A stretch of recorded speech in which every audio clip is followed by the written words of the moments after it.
Hey, tonight we're going to journey back to the 1800s and discover what life was like for one of history's most fascinating monarchs, Queen Victoria. You'll feel what it was like to grow up in a royal palace, experience the challenges of becoming queen at just 18 years old, and find the kind of love most people only dream about. If you're enjoying these stories, I'd really appreciate a like or subscribe. I'm curious where you're listening from, so drop a comment with your location and what time it is there.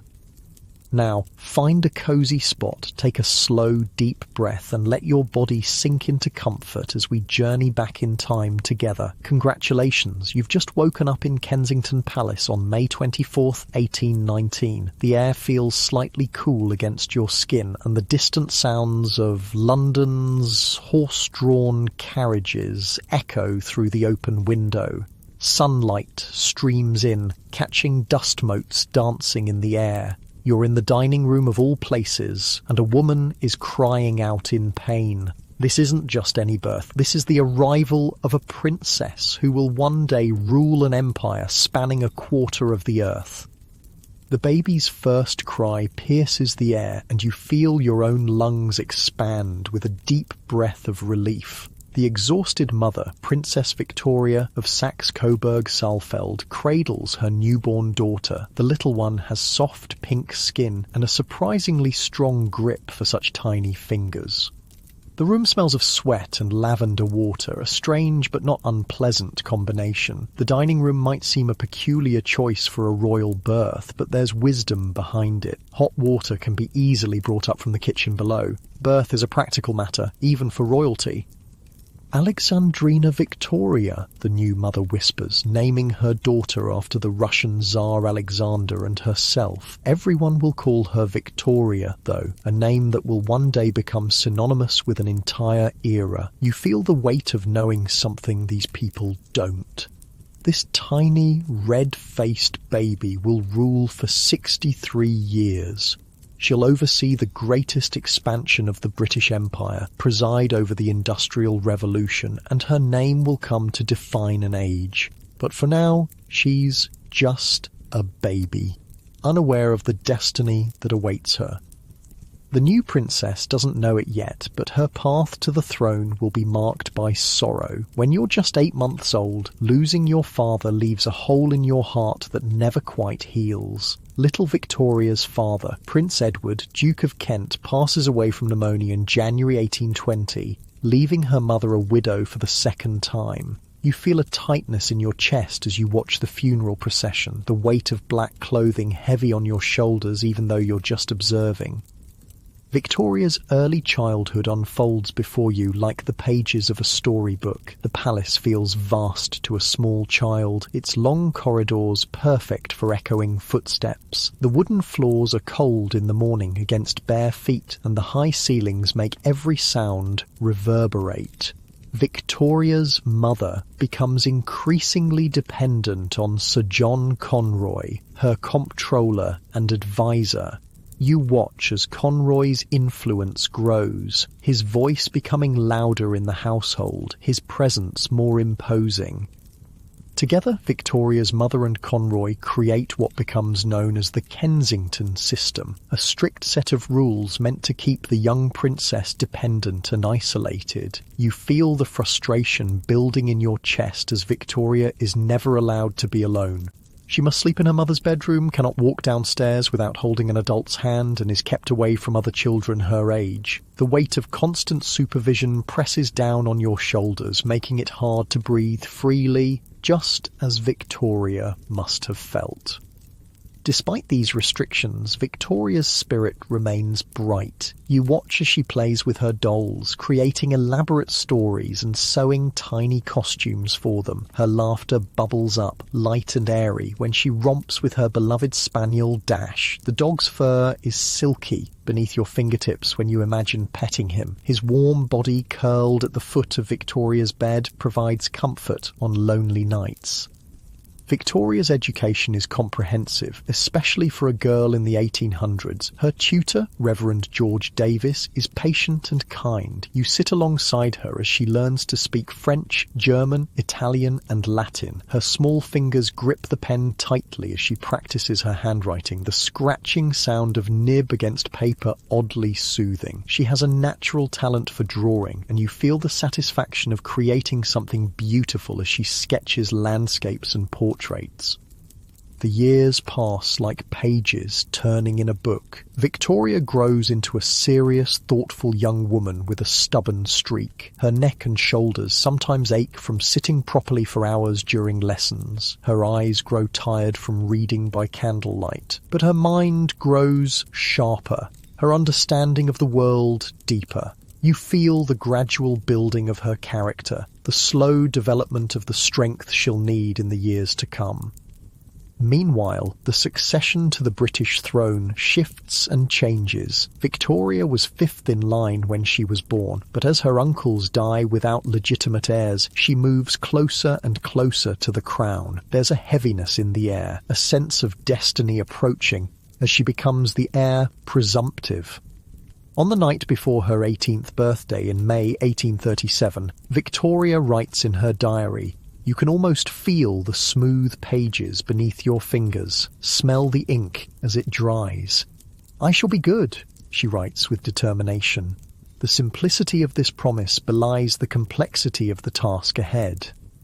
Just weeks later, on June 20th, 1837, Victoria is awakened early in the morning. You feel her heart pounding as she wraps a shawl around her nightgown and hurries downstairs. For once, she doesn't have to hold anyone's hand on the staircase. The cool morning air raises goosebumps on her arms as she enters the room where the Archbishop of Canterbury and Lord Conyngham await her. Their faces are solemn, their clothes dark against the pale morning light. "Your Majesty," they say as they bow. The words hang in the air like morning mist. Her uncle, King William IV, has died during the night. Victoria is now queen. The weight of the moment settles on your shoulders. Imagine being 18 years old and suddenly responsible for an empire. Victoria's small frame seems too delicate for such a burden, yet there's a straightening of her spine, a lifting of her chin that tells you she's ready to face this challenge. One of her first acts as queen is simple but profound. She asks for an hour alone, something she's never been allowed before. The silence wraps around her like a comfortable blanket. For the first time in her life, she makes a decision without anyone watching over her shoulder. You feel the liberation in your own lungs as you take a deep breath alongside her. Victoria moves to Buckingham Palace, leaving behind the restrictions of Kensington. The new palace feels spacious and fresh, the air somehow easier to breathe. You watch as she distances herself from her mother, installing the Duchess in a far-off apartment. Victoria's face shows both determination and the lingering pain of their complicated relationship. The young Queen quickly forms a close bond with her first Prime Minister, Lord Melbourne. His voice is calm and reassuring as he guides her through the complexities of her new role. He becomes a father figure, filling a void that's been empty since Prince Edward's death. The gentle pressure of his hand on her shoulder steadies her when she feels overwhelmed. Victoria's coronation day arrives, June 28th, 1838. The crown feels heavier than expected as it's placed on her head. The jewels catch the light, sending rainbow reflections dancing across the ancient walls of Westminster Abbey. The robes are heavy on her shoulders, the scent of incense filling her nostrils. Despite some mishaps during the ceremony, a bishop fumbling his lines, an elderly peer taking a tumble, the day is a triumph. The cheers of the crowd outside wash over you like waves on a shore, their energy both exhilarating and exhausting. As a young, unmarried queen, Victoria becomes the most eligible woman in Europe. Various suitors are suggested, but one name keeps arising. Her cousin, Prince Albert of Saxe-Coburg, and Gotha. You feel the flutter of anticipation in your stomach when their meeting is arranged. Albert arrives at Windsor Castle in October 1839. The moment Victoria sees him, something shifts in the atmosphere. He stands tall and handsome in his military uniform, his blue eyes meeting hers with intelligence and warmth. His voice, when he speaks, has the gentle lilt of his German homeland. There's a resonance to it that seems to vibrate in your own chest. 5 days later, Victoria takes an unprecedented step. As Queen, she must be the one to propose marriage. You feel her nervous energy as she summons Albert to a private meeting. Her hands are slightly damp, her breath coming quicker than usual. When she asks him to marry her, his face lights up with joy. The happiness between them is almost palpable, like sunshine warming your skin on a spring day. Their wedding day, February 10th, 1840, dawns bright and clear. Victoria breaks with tradition, wearing white instead of royal robes. The satin of her dress rustles softly as she moves, the Honiton lace of her veil delicate against her skin. Orange blossoms adorn her hair, their sweet scent following her down the aisle. Albert waits for her, his posture perfect, but his eyes revealing his emotion. You feel the collective breath of the audience being held as they watch this union of true affection rather than mere political alliance. That night, Victoria writes in her diary of her overwhelming happiness. The words flow from her pen like water, describing a joy she never thought possible. You feel yourself smiling as you read over her shoulder, her happiness becoming your own for a moment.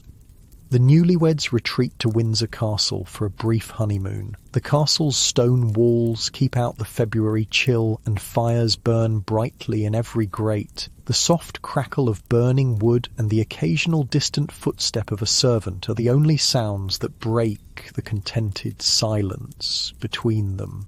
Albert's hand in hers is warm and strong, his thumb occasionally stroking her palm in a way that sends pleasant shivers up her arm. In these early days of marriage, Victoria and Albert establish patterns that will serve them well through the years. Every morning they sit at desks placed side by side, working through state papers together. The scratch of their pens and the rustle of paper creates a soothing rhythm. The scent of ink and sealing wax mingles with the fresh air coming through the partially open window. Albert proves himself not just a devoted husband, but a valuable advisor. His logical mind and thoughtful approach complement Victoria's more emotional nature. You observe their discussions, feeling the ebb and flow of their conversation like waves lapping at a shore. They don't always agree. Victoria's temper can flare hot and fast, but they always find their way back to each other. Victoria's first pregnancy comes as a shock to her. The changes in her body make her uncomfortable and irritable. Morning sickness leaves a sour taste in her mouth, and her expanding waistline makes her favourite dresses unwearable. You feel her frustration as she realises that motherhood will repeatedly take her away from her royal duties. On November 21st, 1840, Princess Victoria, called Vicky by the family, is born. The pain of childbirth is searing, all-consuming, but when it's over, a different feeling takes its place. As Victoria holds her daughter, there's a curious mixture of exhaustion and exhilaration. The baby's weight in her arms feels strange but right, the tiny fingers curling around her own with surprising strength. Victoria and Albert's family grows rapidly over the next 17 years. Each pregnancy follows a similar pattern. Victoria's reluctance and discomfort, followed by the joy of a new child. Albert Edward, known as Bertie, Alice, Alfred, Helena, Louise, Arthur, Leopold, and finally Beatrice join the royal nursery. The palace that once seemed so quiet now echoes with children's laughter and occasional tears. Albert takes a more active role in parenting than most fathers of the time. You watch him get down on his hands and knees to play with his children, hear his deep laugh join their higher-pitched giggles. Victoria sometimes watches from the doorway, her face softening at the sight. The love in the room is almost tangible, like the warmth from a fire on a cold day. The royal couple creates a new image of the monarchy, one centred around family values and domestic harmony. Their Christmas celebrations become particularly special. Albert introduces the German tradition of the Christmas tree to Britain, decorating it with candles and small gifts. The scent of pine fills the room, mingling with the spicy aroma of mulled wine and freshly baked gingerbread. The children's faces glow in the candlelight, their excitement making the air seem to sparkle. Yet even in this domestic bliss, danger lurks. On May 29th, 1842, as Victoria rides in an open carriage along the Mall with Albert, a man named John Francis aims a pistol at her. You feel your heart stop for a moment, then race forward as the gun fails to fire. The assailant escapes, but Victoria, showing remarkable courage, rides the same route the next day to draw him out. This time when Francis fires, police are ready to capture him. This is not the first or last attempt on Victoria's life. Throughout her reign, 8 different men try to assassinate her. Each time she faces the danger with remarkable composure. You feel a shiver run down your spine, imagining the courage it takes to continue appearing in public after such threats.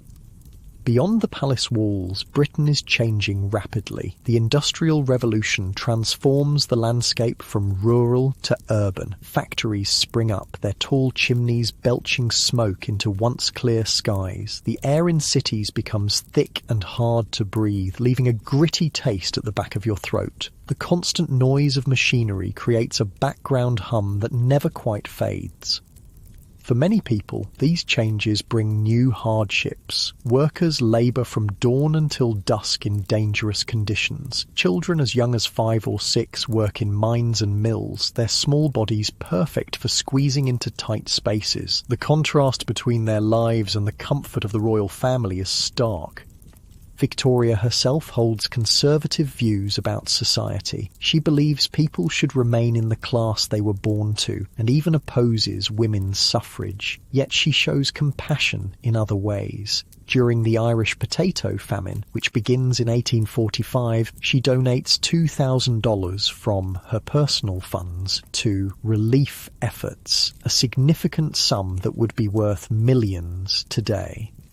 Albert, meanwhile, channels his energy and intelligence into public works. His greatest achievement is the Great Exhibition of 1851. Housed in the Crystal Palace, an enormous structure of iron and glass, the exhibition showcases industrial innovations from around the world. The building itself seems to capture light and hold it, creating an atmosphere of almost magical brightness. The sound of thousands of visitors echoes off the glass, creating a constant, gentle murmur beneath the higher exclamations of delight and surprise. Victoria visits the exhibition almost daily for 3 months, taking genuine pleasure in the displays. You walk alongside her, feeling her pride in her husband's accomplishment and in Britain's industrial might. The various exhibits engage all your senses: the gleam of new machines, the smell of exotic woods, the taste of foreign foods, the sound of demonstrations, the texture of fabrics from distant lands. As the day fades into evening, the lights of London begin to twinkle below the palace windows. Victoria stands with Albert, their hands just touching, looking out at the city they rule together. The weight of the crown has become familiar now, the responsibilities better understood. You feel yourself yawning, your eyelids growing heavy as the first part of Victoria's story comes to a temporary pause. The cool night air drifts through the window, carrying the distant sounds of the city, slowly quieting for the night. Your breathing deepens, matching the rhythm of the royal couple as they prepare for sleep. Tomorrow will bring new challenges, new joys, and the continuing unfolding of a remarkable reign. But for now, rest comes to Buckingham Palace, and to you as well, peaceful and deep. The morning sun streams through the tall windows of Buckingham Palace, casting long rectangles of golden light across the plush carpet. The palace is already alive with activity, servants moving quietly through corridors, official papers being delivered, and the distant sound of children's voices echoing from the nursery wing. You can feel the gentle weight of the day beginning, the soft pressure of time moving forward. Victoria sits at her desk, quill in hand, her back straight despite her small stature. Even seated, there's a regality to her that makes her seem taller than her 5'1" frame. The scratching of her pen against paper creates a soothing rhythm as she writes in her diary. A practice she maintains religiously. The ink leaves a slight metallic scent in the air, mingling with the aroma of freshly brewed tea in the delicate porcelain cup at her elbow. Nearby, at his own desk, Albert works on state papers. Their desks positioned side by side symbolise their partnership, unique among royal marriages of the time. You can sense the comfortable silence between them, occasionally broken by a quiet question or observation. The rustle of paper and the soft clink of a teacup being returned to its saucer are the only sounds in the room. Though Victoria is queen, their relationship has evolved into one where Albert takes on many responsibilities. Victoria, despite her strong personality and fierce intelligence, increasingly defers to her husband's judgment. You feel the gradual shift in the balance of power between them, not a surrender on Victoria's part, but a willing sharing of her burdens with the man she trusts completely. "He helps me so much and takes so much trouble," Victoria writes in her diary. "No one but he can ever be told what I feel." The depth of their connection is almost palpable in the room, like the warmth from a fire on a cold day. Family life for Victoria and Albert grows increasingly complex as their nursery fills with children. By 1853, they have 9. Victoria, Vicky, Albert Edward, Bertie, Alice, Alfred, Helena, Louise, Arthur, Leopold, and baby Beatrice. The royal nursery rings with childish laughter, occasional squabbles, and the constant bustle of nannies and governesses. Victoria's feelings about motherhood remain complicated. You sense her conflicted emotions, the love she has for her children mixed with frustration at the physical demands of pregnancy and childbirth. "I think much more of our being like a cow or a dog at such moments," she once wrote, the words revealing her discomfort with what she called the shadow side of marriage. Yet despite these sentiments, family forms the centre of Victoria and Albert's life together. Albert especially delights in his children. You watch as he gets down on all fours to play with them, his usual formality melting away. His deep laugh joins their higher-pitched giggles, creating a harmony of joy that fills the nursery. The carpet is soft beneath his hands and knees, the physical contact with his children a source of simple pleasure. Albert takes a particular interest in his children's education. The royal offspring follow a rigorous schedule of lessons: languages, mathematics, history, music, and art. You feel the weight of expectations on these young shoulders, especially on Bertie, the Prince of Wales and future king. The pressure creates a tightness in your chest, mirroring what he must have felt under his father's exacting standards. Victoria can be a stern mother. Her voice, though not loud, carries an authority that makes her children stand straighter when she enters a room. You feel yourself automatically improving your posture too, pulling your shoulders back and lifting your chin. Yet there are tender moments as well. Victoria reading a story aloud, her voice softening as she creates different characters, or playing simple games with her youngest children before they're sent to bed.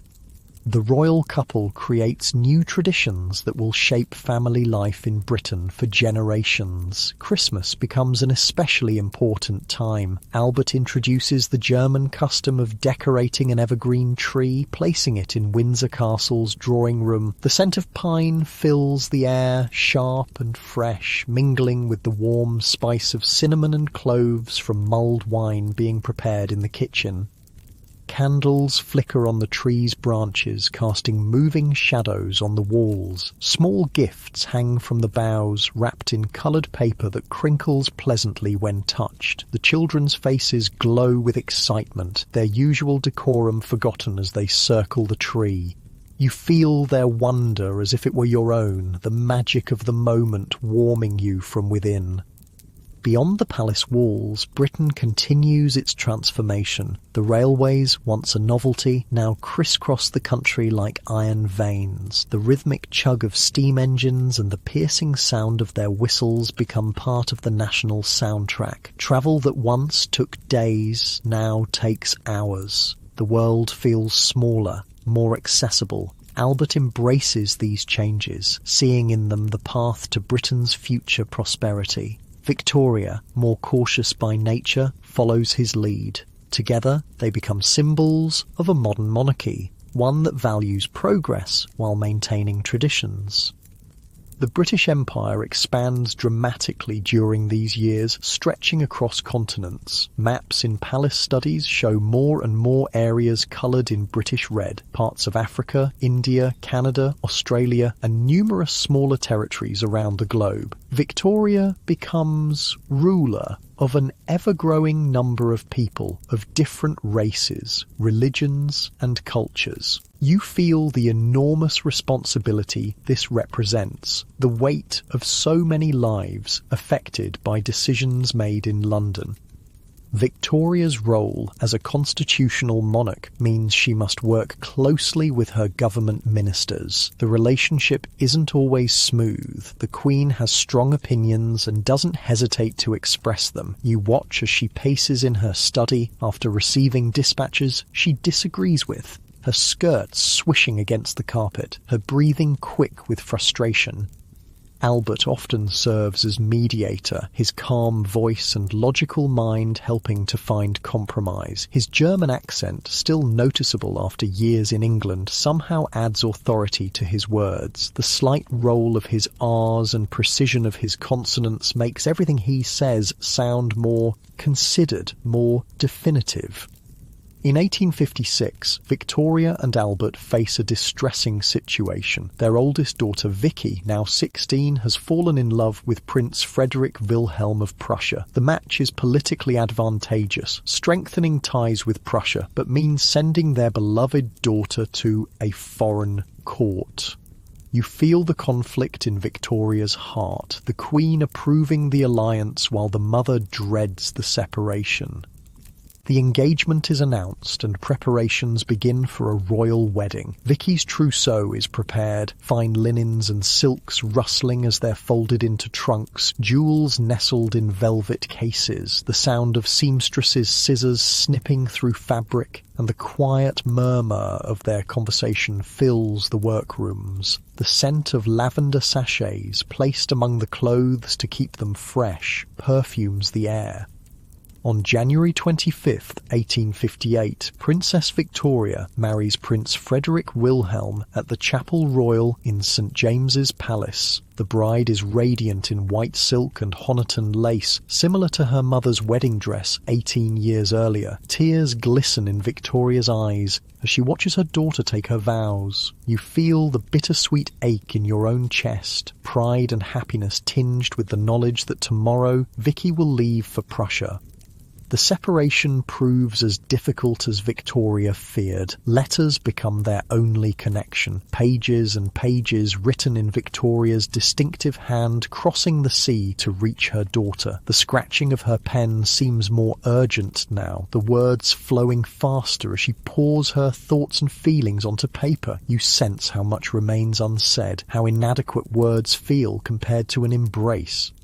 Meanwhile, Albert throws himself into his work with even greater dedication. His health, never robust, begins to show signs of strain. There's a new pallor to his skin, a slight tremor in his hands at the end of a long day. You notice him pressing his palm against his stomach. When he thinks no one is looking, a brief grimace crossing his handsome features.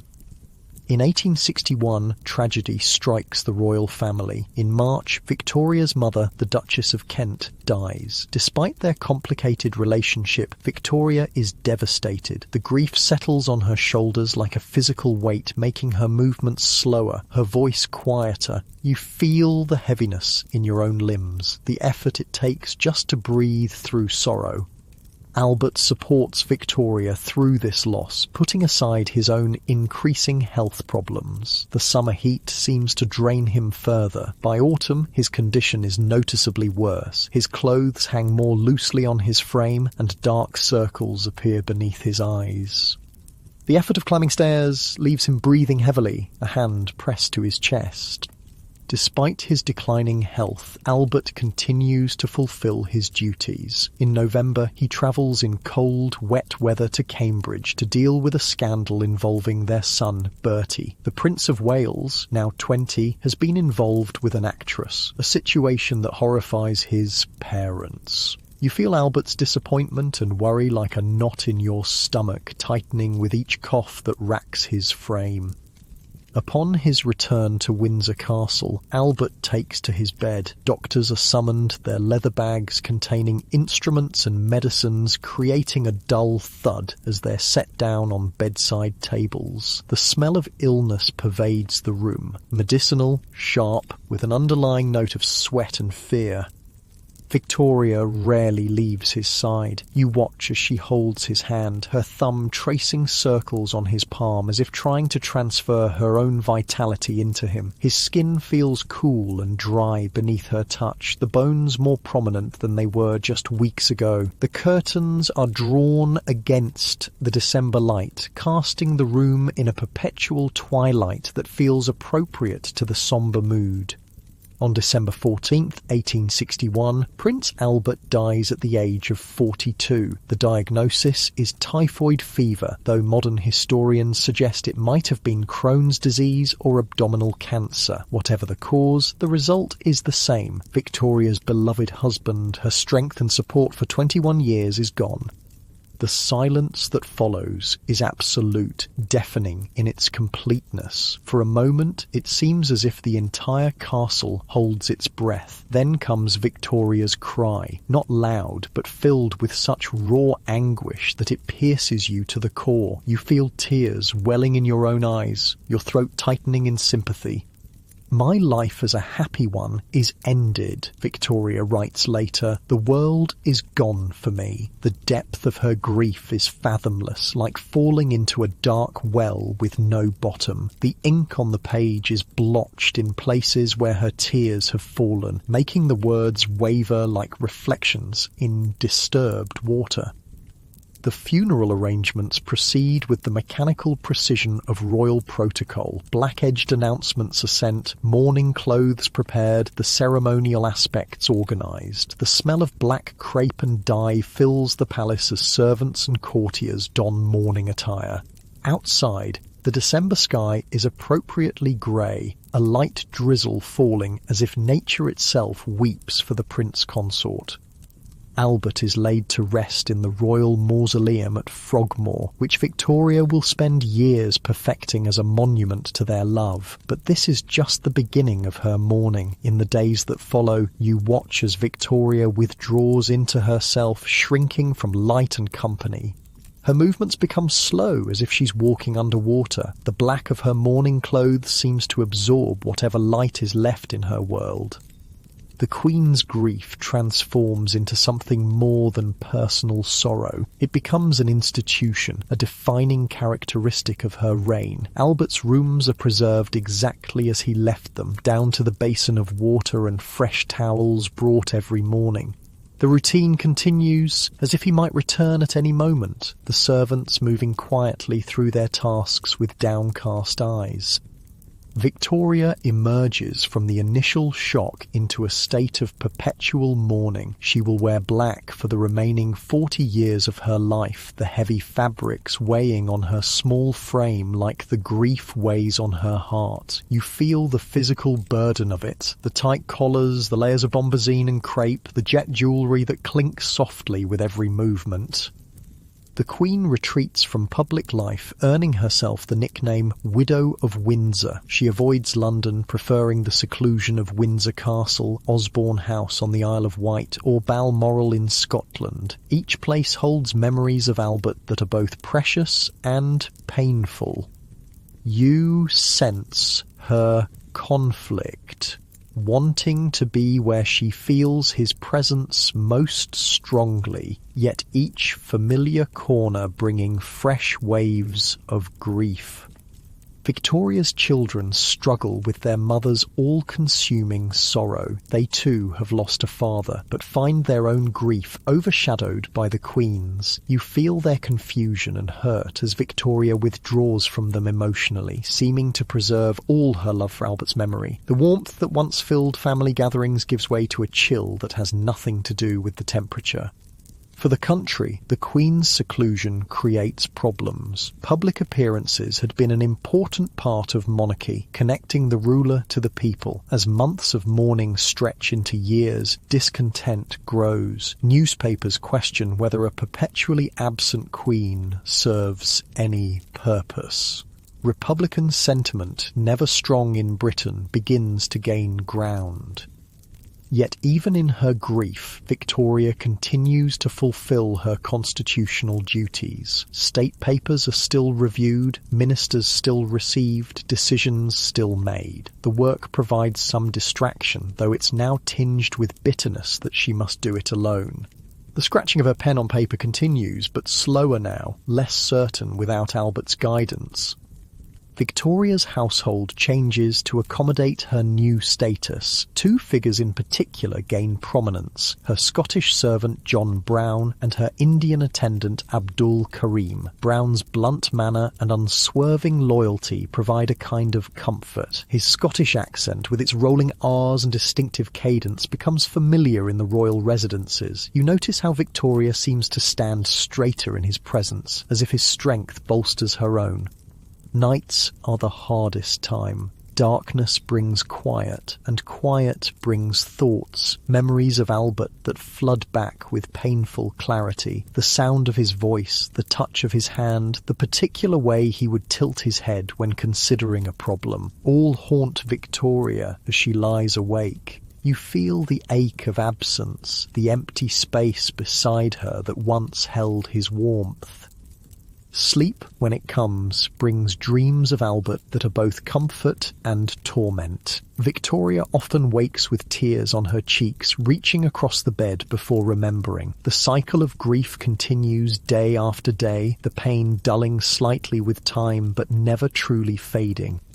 Outside the palace walls, Britain continues to change. The Industrial Revolution reaches its peak, transforming the landscape and people's lives. Factories dominate cities, their tall chimneys releasing plumes of smoke that darken the sky. The constant clanging of machinery creates a backdrop of noise that seems to represent progress and pollution in equal measure.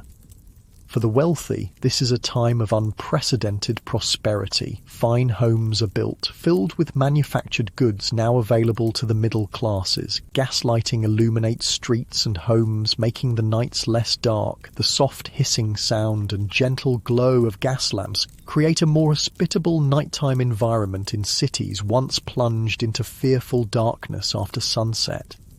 But for many, industrial progress brings hardship. Workers endure long hours in dangerous conditions, their bodies aching from repetitive tasks. Children as young as 5 or 6 labour in mines and mills, their growth stunted by poor nutrition and lack of sunlight. The contrast between their lives and the comfort of the palace is stark and troubling. Rivers near industrial centres turn unnatural colours from chemical waste, blues and purples and sickly greens that smell acrid and wrong. The Thames itself, flowing past the palace windows, carries the stench of a city outgrowing its infrastructure. The taste of coal dust lingers in the air, coating throats and lungs with a fine, gritty layer. Victoria, though physically removed from these realities, is not entirely ignorant of them. Reports reach her, statistics are presented, reforms suggested. Her own views remain conservative. She believes in the natural order of society, with each person in their appointed place. Yet, she also believes in the responsibility of the privileged toward the less fortunate. It's a complex position that reflects the contradictions of her era. As the day fades into evening, shadows lengthen across the palace floors. Lamps are lit, their gentle glow creating pools of warm light in the gathering darkness. The routine of the royal household continues. Dinner served, evening prayers said, preparations made for another night. Victoria sits at her desk one final time before retiring, adding a few more lines to her diary. Her hand moves more slowly now, fatigue evident in the slight tremor of the letters. The weight of grief, of duty, of simply continuing without Albert presses down on her shoulders. You feel your own eyelids growing heavy as you watch her, your breathing slowing to match her steady rhythm. Outside, stars appear in the darkening sky, pinpricks of light in the vastness. The night air cools, a gentle breeze stirring the curtains at half-open windows. Sounds fade, distant voices grow quieter, footsteps recede, doors close with soft clicks. The palace settles into night, creaking gently as old buildings do. Victoria finally sets down her pen and prepares for bed. Her lady-in-waiting helps with the many buttons and hooks of her morning dress, the black fabric rustling as it's carefully put away. The Queen's hair is brushed with long, soothing strokes, the silver strands among the dark catching the lamplight. In her nightgown, Victoria seems smaller, more vulnerable. She kneels beside her bed for prayers, her voice a whisper as she speaks to God and, in her heart, to Albert. The floorboards are cool beneath her knees, the counterpane soft under her folded hands. You feel your own muscles relaxing as she completes this nightly ritual. Finally, Victoria climbs into bed. The mattress gives slightly beneath her weight, the sheets cool against her skin. She extinguishes the lamp and darkness enfolds the room like a comforting blanket. Only moonlight filtering through the curtains provides any illumination, casting soft, silvery shadows. As Victoria drifts towards sleep, her breathing grows deeper and more regular. The tension gradually leaves her body, starting at her toes and working upward. You feel your own limbs growing heavier, more distant, as if they're sinking into the most comfortable bed imaginable. The Queen's life will continue for many more years. There will be challenges and triumphs ahead, moments of national pride and personal joy that will gradually coax her back into the world. But for now, rest comes, to Victoria, to the palace, and to you. Let yourself drift, floating on the current of history, knowing that tomorrow we'll continue our journey through this remarkable life. Morning comes to Windsor Castle, pale light filtering through heavy curtains. But for Victoria, waking brings no relief. Each day begins with the same crushing realization: Albert is gone. The emptiness beside her in bed seems to expand, becoming a void that nothing can fill. You feel that hollow sensation in your own chest, an ache that makes even breathing feel like an effort. The Queen's mourning transforms her appearance and her reign. Black becomes her only colour, from the heavy bombazine of her dresses to the jet beads of her jewellery. The fabrics rustle as she moves, a constant reminder of her status as widow. You feel the weight of these garments on your own shoulders, how they restrict movement and seem to absorb light and heat. Victoria's days fall into a melancholy pattern. She visits Albert's rooms each morning, running her fingertips over his possessions, the silver-backed brushes still containing a few of his hairs, the pocket watch stopped at the moment of his death, the half-finished book with a marker still holding his place. The rooms are kept exactly as he left them, down to fresh hot water being brought each morning as if he might still need it for his toilette. The scent of his cologne lingers faintly in the air, growing fainter with each passing month, despite the servants' efforts to preserve everything perfectly. I am in a state of chronic sorrow which will last as long as my sad, lonely life shall endure, Victoria writes in her journal. The scratch of her pen against paper is slower now, the letters less evenly formed. Tears sometimes blur the ink, creating watery pools that dry into permanent reminders of her grief. Victoria withdraws from public view almost completely. The burden of appearing in public without Albert beside her seems unbearable. She retreats to her favourite residences, Windsor Castle, Osborne House on the Isle of Wight, and Balmoral in Scotland. Each place holds memories of Albert that are both precious and painful. The sound of his footsteps seems to echo in empty corridors. You imagine you can hear them too, the firm, measured tread now present only in memory. The British public, initially sympathetic to their Queen's sorrow, grows increasingly impatient as months of mourning stretch into years. Newspapers question whether a perpetually absent monarch serves any purpose. Some even call for the abolition of the monarchy, a shocking suggestion in Victorian Britain. The criticism is like a distant storm, rumbling on the horizon of Victoria's consciousness, but unable to penetrate the fog of her grief. Throughout this dark period, Victoria continues to fulfil her constitutional duties. State papers are still reviewed, her distinctive handwriting marking comments in the margins. Ministers are still received, though now they must travel to whichever residence the Queen currently occupies. The business of ruling an empire continues, a steady undercurrent beneath the surface of personal tragedy. In this time of profound loss, an unlikely figure steps forward to help Victoria regain her will to live. John Brown, a Scottish servant from the Balmoral estate. Brown's manner is blunt, his Scottish accent thick and sometimes difficult to understand, but his unwavering loyalty and refusal to treat the Queen with the excessive deference she usually receives provides a strange comfort. He speaks to Victoria as a person, not just a monarch, addressing her as woman in his broad accent. "What would you be wanting today, then?" Brown asks each morning, his voice cutting through the quiet of the Queen's chambers. The rough burr of his accent feels like a warm woolen blanket against the cold precision of court speech. You find yourself leaning closer to catch his words, the unfamiliar cadence drawing you in.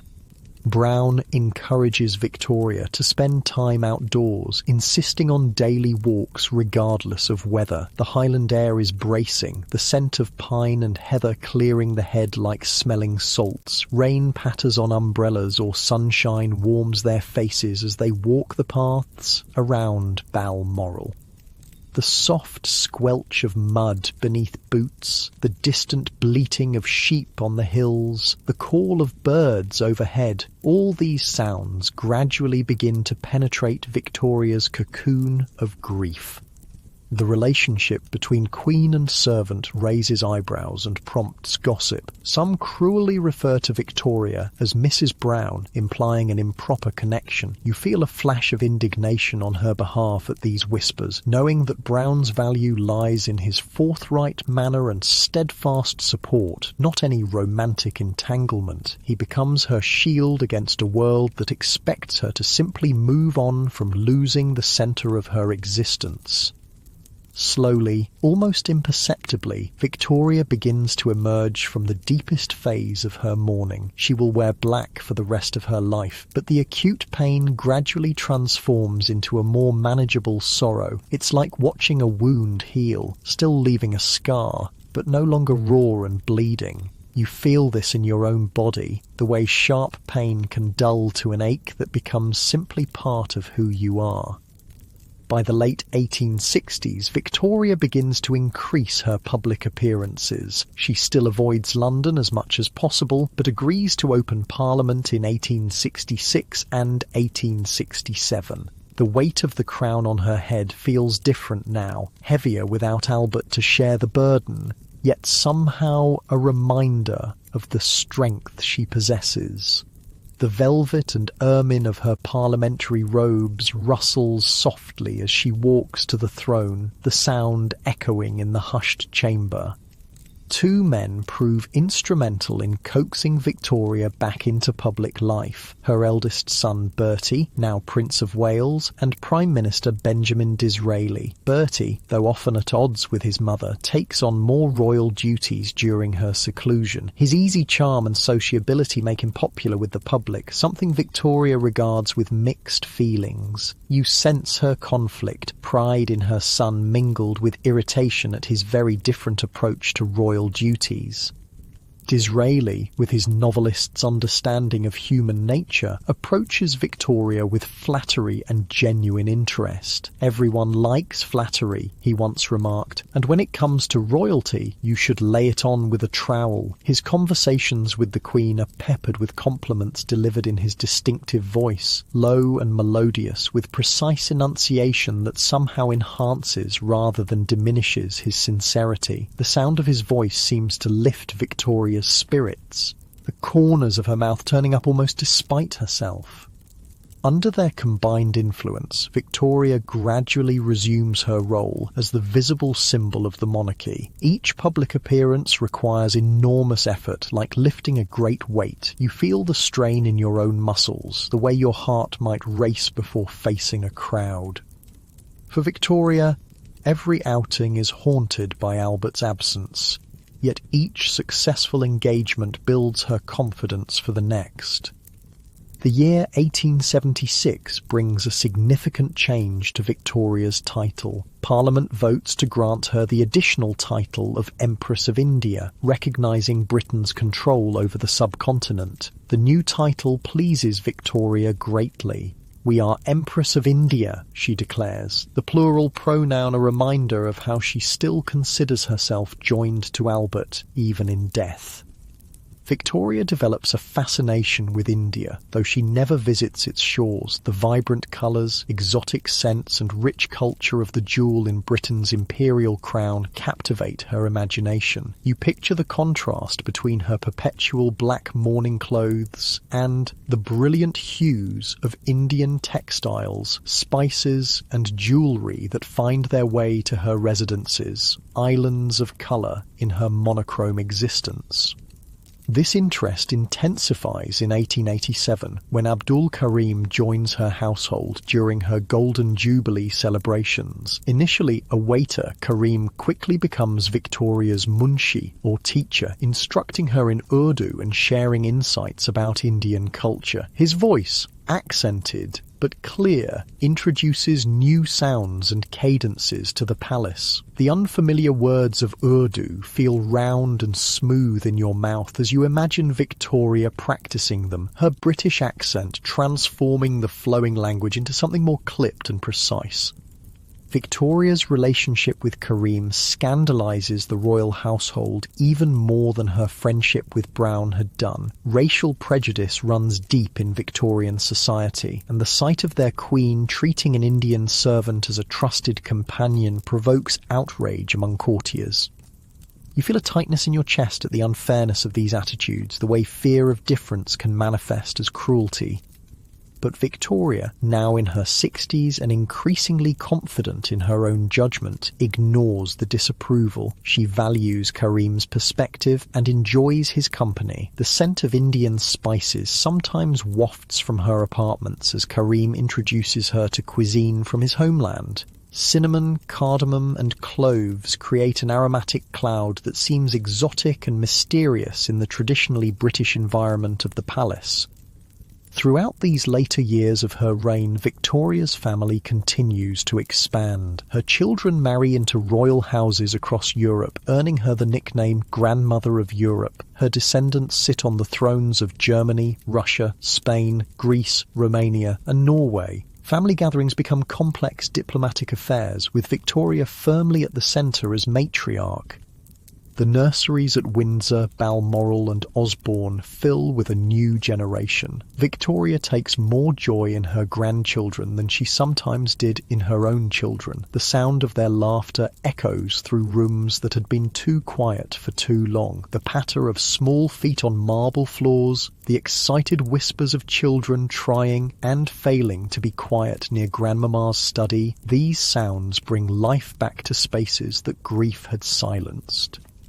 Letters flow constantly between Victoria and her scattered family. Her distinctive handwriting fills pages with advice, instructions, and genuine interest in their lives. The scratching of her pen continues late into the night, the soft hiss of gas lamps providing light for her correspondence. You feel the slight ache in your fingers that comes from hours of writing, the satisfaction of maintaining connections across vast distances. Victoria keeps a firm hand on her family, attempting to guide her children and grandchildren both politically and personally. Not all appreciate her interference. Her eldest daughter Vicky, now Crown Princess of Prussia, often finds herself caught between loyalty to her mother and to her adopted country. Their letters sometimes crackle with tension beneath the affectionate phrases. You sense the strain in your own shoulders as you imagine navigating such difficult waters. The Queen's domestic arrangements settle into comfortable patterns. Her household staff know her preferences exactly, how she likes her tea prepared, strong with a splash of milk, which chair she prefers in each room, the precise temperature she finds comfortable. The soft clink of china, teacups, the gentle crackle of fires kept burning even in mild weather, the rustle of servants moving efficiently through their tasks. These sounds create a soothing backdrop to Victoria's days. In 1887, Britain celebrates Victoria's Golden Jubilee, marking 50 years of her reign. For the first time in decades, she processes through London in an open carriage, visible to the thousands who line the streets. The sound of cheering is overwhelming after so many years of relative quiet. It washes over you like waves, the collective voice of a nation expressing relief and joy at seeing their monarch among them again. Victoria's face, photographed during the Jubilee, shows the hint of a smile, a rare sight since Albert's death. The lines of grief are still visible, but there's a softness around her eyes that suggests healing. The heavy mourning clothes remain, but her posture has straightened, her chin lifted. You feel a similar lightening in your own chest, as if a weight has been partially lifted. 10 years later, the Diamond Jubilee of 1897 marks 60 years on the throne. Victoria is now 78, her small frame grown more rounded with age and a lifetime of rich royal meals. Movement has become more difficult. She often uses a cane or wheelchair. You feel the stiffness in your own joints, the way each step requires more thought, more effort than it once did. Despite these physical challenges, Victoria's mind remains sharp, her interest in state affairs undiminished. The Diamond Jubilee celebrations are even grander than those of the Golden Jubilee. Britain is at the height of its imperial power, ruling nearly a quarter of the world's land and population. Victoria's procession through London symbolises this might. Representatives from across the empire join in, creating a spectacle of unprecedented diversity and colour. "From my heart I thank my beloved people," Victoria telegraphs afterward. "May God bless them." The words travel along cables, stretching across continents and under oceans, a physical manifestation of how the world has shrunk during her long reign. The clicking of telegraph keys creates a new language of dots and dashes, connecting distant parts of the empire in ways unimaginable when Victoria first took the throne. As the 19th century draws to a close, Victoria increasingly becomes a symbol of the era that bears her name. Her conservative moral values, emphasis on family, and sense of duty come to define Victorian for generations to come. Yet the woman behind the symbol remains more complex than this simplified image suggests. You sense the layers of her personality, the passionate young queen, the devoted wife, the grieving widow, the formidable matriarch, all coexisting within the small figure in perpetual black. The new century arrives, 1900, a number that seems significant, a turning point. Victoria, now in her 81st year, feels the weight of time. Her handwriting grows shakier, her daily walks shorter. The world around her continues to change at an ever-accelerating pace. Automobiles occasionally replace horse-drawn carriages, making a different sound as they approach, a mechanical purr rather than the familiar clip-clop of hooves. Electric lights begin to replace gas in some rooms of the palace, their steady glow lacking the gentle movement of flame. Loss continues to mark Victoria's life. Her second son, Alfred, dies in July 1900. Her grandson, Christian Victor, succumbs to typhoid fever while serving in the Boer War in October of the same year. Each death reopens the wound of Albert's loss, though time has taught her to bear grief with greater resilience. You feel this in your own heart, how sorrow can wash over you without completely submerging you, how you can continue breathing even when it hurts. By January 1901, Victoria's health begins to fail noticeably. She moves to Osborne House on the Isle of Wight, seeking peace and sea air. The sound of waves breaking on the shore drifts through partially opened windows, a rhythmic shushing that seems to encourage rest. Gulls cry overhead, their voices carrying on the wind. You feel the slight salt spray in the air, taste it on your lips. Victoria's family gathers as her condition worsens. Her son and heir, Bertie, sits by her bedside, his hand occasionally patting hers with awkward affection. Their relationship has been complicated, but blood and duty bind them nonetheless. Grandchildren move quietly through the house, their voices hushed, footsteps muffled by carpets. The atmosphere is one of waiting, of breath held collectively. On January 22nd, 1901, Queen Victoria dies at Osborne House, ending the longest reign in British history up to that time. She passes away in the arms of her grandson, Kaiser Wilhelm II of Germany, with her son Bertie, soon to be King Edward VII, at her side. The moment is peaceful, a soft exhalation, then stillness. You feel your own breathing slow in sympathy, matching the gradual quieting in the room. According to Victoria's instructions, she is dressed in her wedding veil, and various mementos of Albert are placed in her coffin, including a plaster cast of his hand and one of his dressing gowns. Most secretly, her doctor places a photograph of John Brown in her hand, along with a lock of his hair. These items are hidden from view by carefully arranged flowers. The scent of lilies fills the room, their sweet heaviness mingling with the sharper smell of pine from the coffin wood.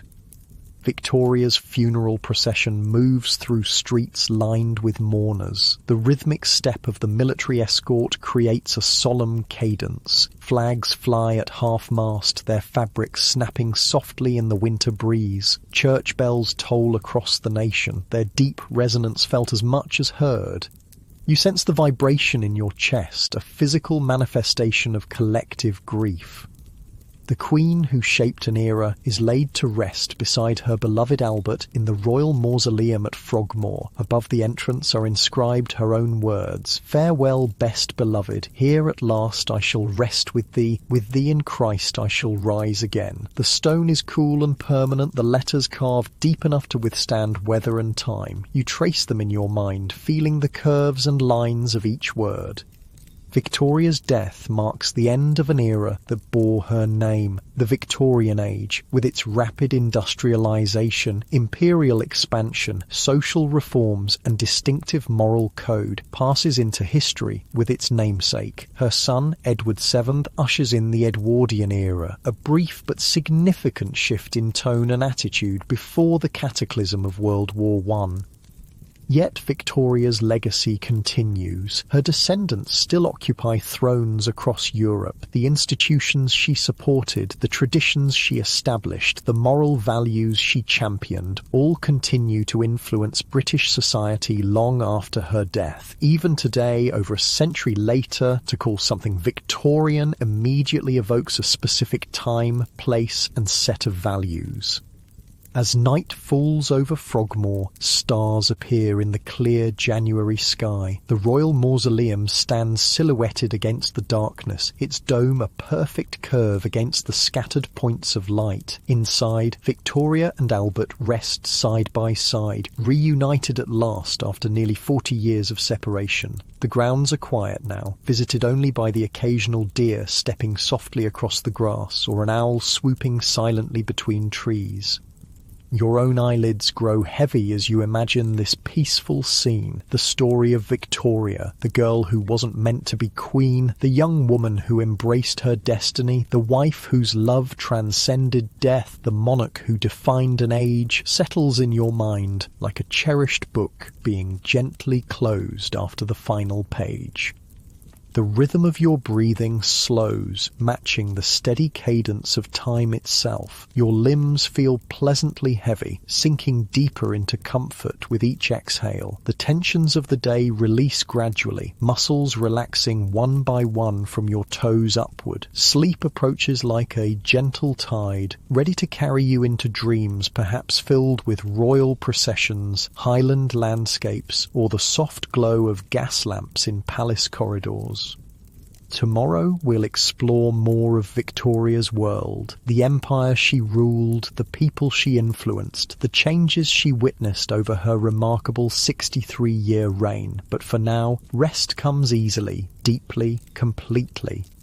The dawn breaks over London, revealing a city transformed during Victoria's long reign. This is no longer the relatively small capital of her childhood, but a sprawling metropolis of nearly 5 million souls. The morning light catches on factory chimneys, their silhouettes standing like sentinels against the pale sky. Thin streams of smoke already begin to rise, creating a gauzy veil that will thicken as the day progresses. The air carries the complex scent of the Thames, muddy, slightly salty, with undercurrents of industrial waste and the everyday life of a great city.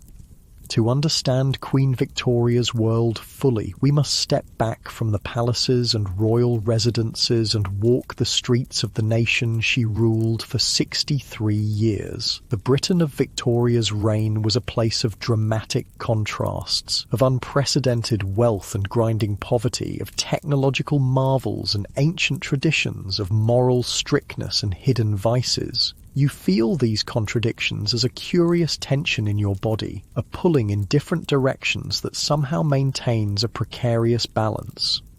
The Industrial Revolution, already underway when Victoria came to the throne in 1837, accelerates throughout her reign. Steam power transforms every aspect of life. The rhythmic chug-chug-chug of engines becomes the heartbeat of the nation, in factories, on railways, aboard steamships. The sound is both exciting and relentless, a constant reminder of progress that never pauses for rest. You feel it as a vibration through the soles of your feet when you stand near machinery, a physical sensation that connects you to this new mechanical age. Railways spread across Britain like iron veins, connecting cities and towns in a network that shrinks distances dramatically. A journey from London to Edinburgh that once took days by stagecoach now requires only hours by train. The railway stations become cathedrals of the modern age, vast structures of iron and glass like London's King's Cross or Paddington. Inside, the air is a mixture of coal smoke, steam, and the peculiar metallic scent of hot iron. The sound is a symphony of hissing steam, clanking couplings, conductors' whistles, and the murmur of hundreds of conversations echoing under high glass roofs. You feel the nervous excitement of travellers, the anticipation of movement, the slight disorientation of being in these liminal spaces between departure and arrival. In industrial cities like Manchester, Birmingham and Glasgow, factories dominate both the landscape and daily life. The cotton mills of Lancashire are particularly imposing, massive brick buildings with tall windows designed to provide light for workers before electric illumination becomes common. Inside, the noise is overwhelming. Hundreds of power looms create a deafening clatter that makes normal conversation impossible. Workers communicate through gestures or by mouthing words exaggeratedly. After a day in such conditions, the sudden quiet of stepping outside creates an almost physical sensation of relief, though the ringing in ears continues for hours.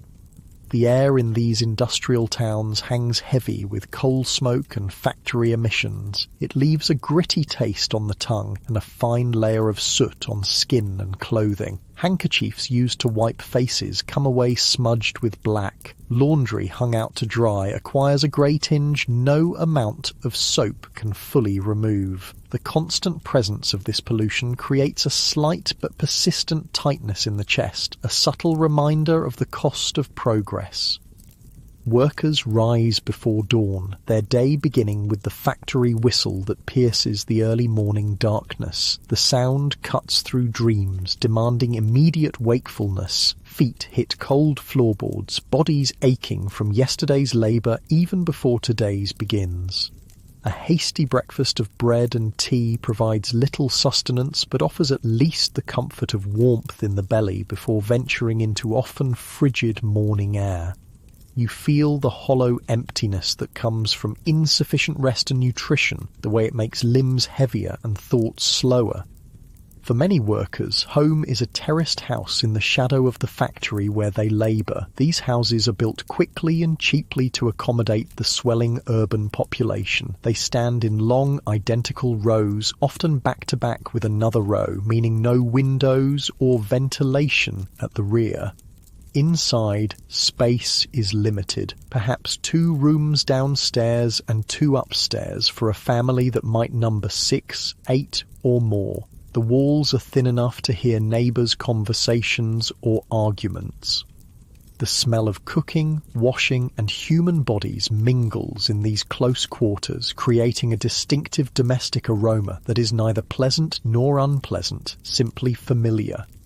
Sanitation in these industrial towns is often primitive or non-existent during the early Victorian period. Open sewers run along streets, their contents eventually finding their way to local rivers. The stench on hot summer days becomes nearly unbearable, a miasma that seems to cling to clothing and hair. Diseases spread rapidly in these conditions: cholera, typhoid, smallpox. You feel a shiver of fear at the thought of these invisible killers, the way they can transform a healthy person into a corpse within days or even hours.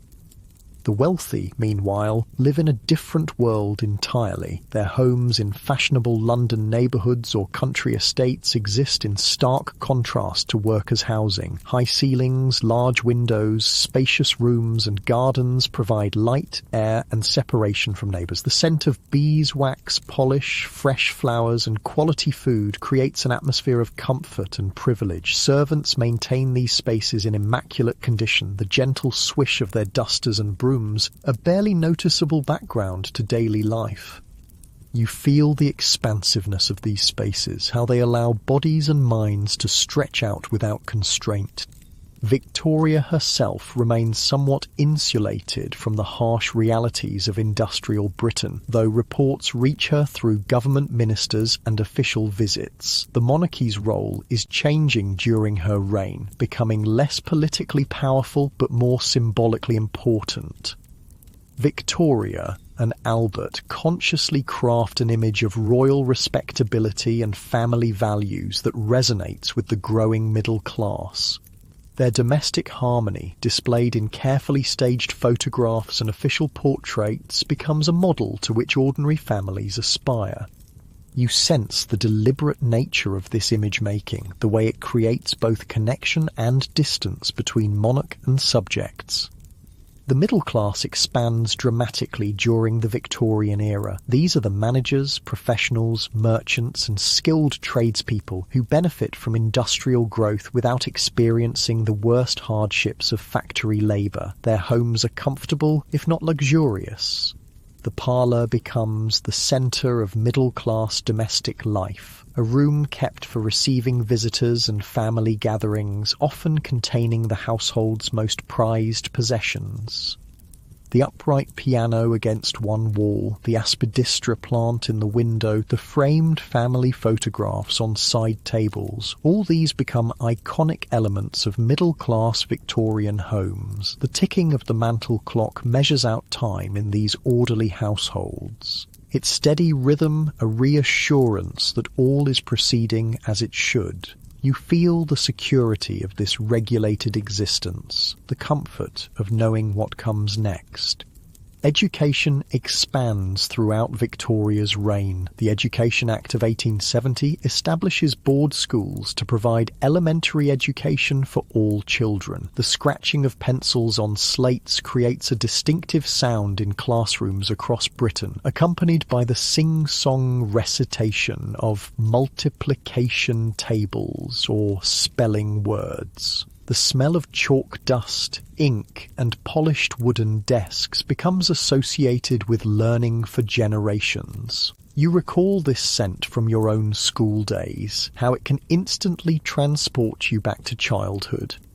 Religion remains central to Victorian life, though church attendance begins to decline among urban working classes as the century progresses. Sunday observance is strict in respectable households, shops closed, amusements forbidden, church attendance expected. The solemn tones of church bells call worshippers to service, their deep resonance seeming to vibrate through the very streets. Inside churches, the rustle of Sunday best clothing, the soft thud of prayer books being opened and closed, the collective murmur of responses creates a familiar auditory landscape.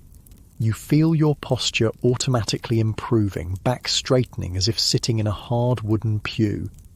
Morality and propriety govern social interactions, at least publicly. The Victorian label later becomes associated with prudishness and repression, though the reality is more complex. Strict codes of behaviour coexist with widespread prostitution, pornography, and other vices carefully hidden from public view. For respectable women, particularly of the middle and upper classes, life is highly constrained. Corsets physically restrict movement, creating the fashionable wasp waist at the cost of compressed internal organs and restricted breathing.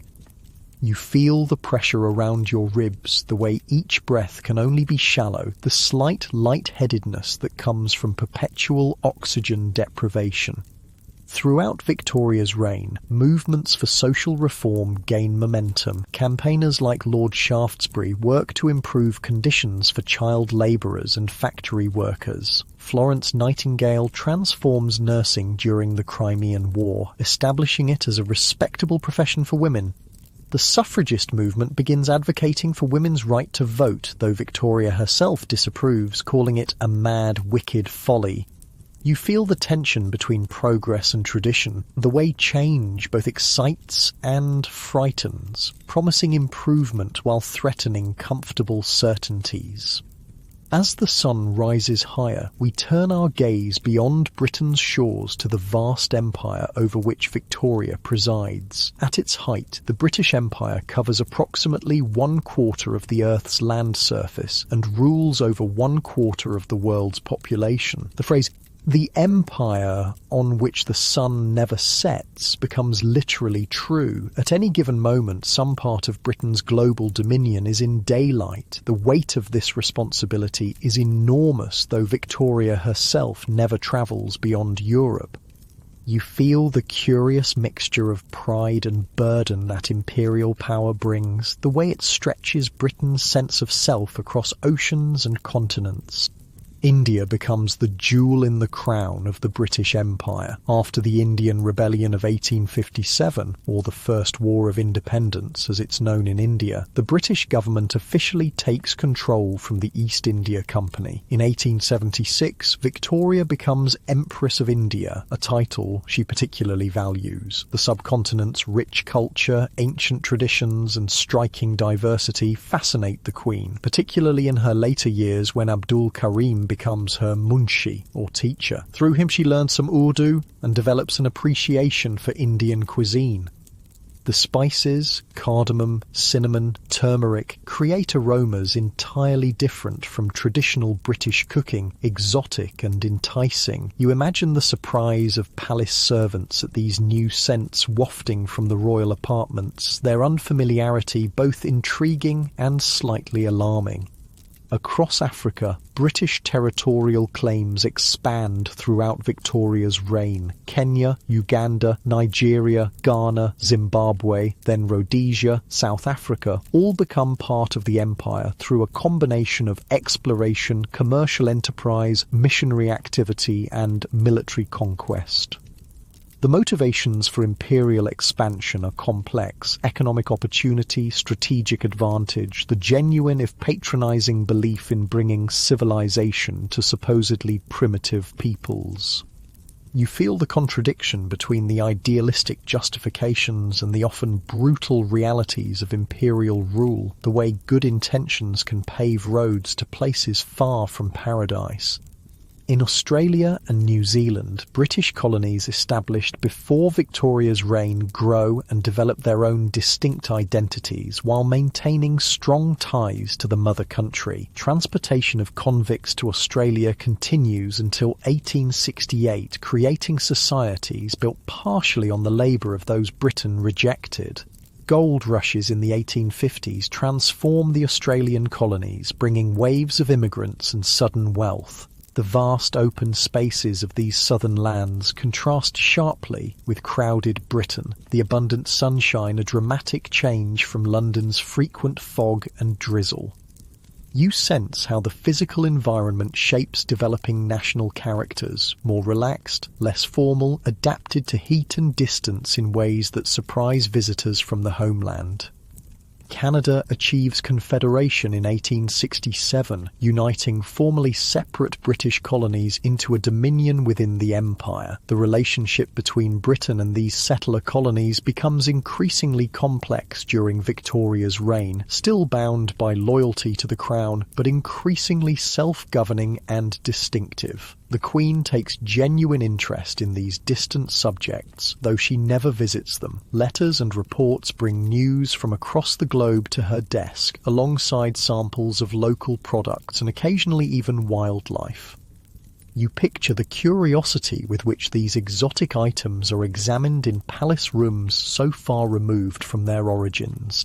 Trade binds the empire together and fuels Britain's prosperity. Ships carry raw materials from colonies to British ports: cotton from India, wool from Australia, timber from Canada, gold from South Africa. These same ships return laden with manufactured goods, textiles, machinery, pottery, and countless other products of British industry.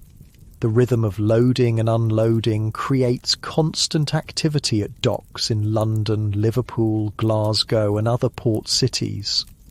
The creaking of ropes, shouted instructions, clanking of chains, and general hubbub of maritime commerce forms a distinctive soundscape. The air carries the scent of tar, salt water, exotic cargoes, and the sweat of dock workers. You feel the excitement of these points of connection with distant places, the way the wider world flows into Britain through these arteries of empire.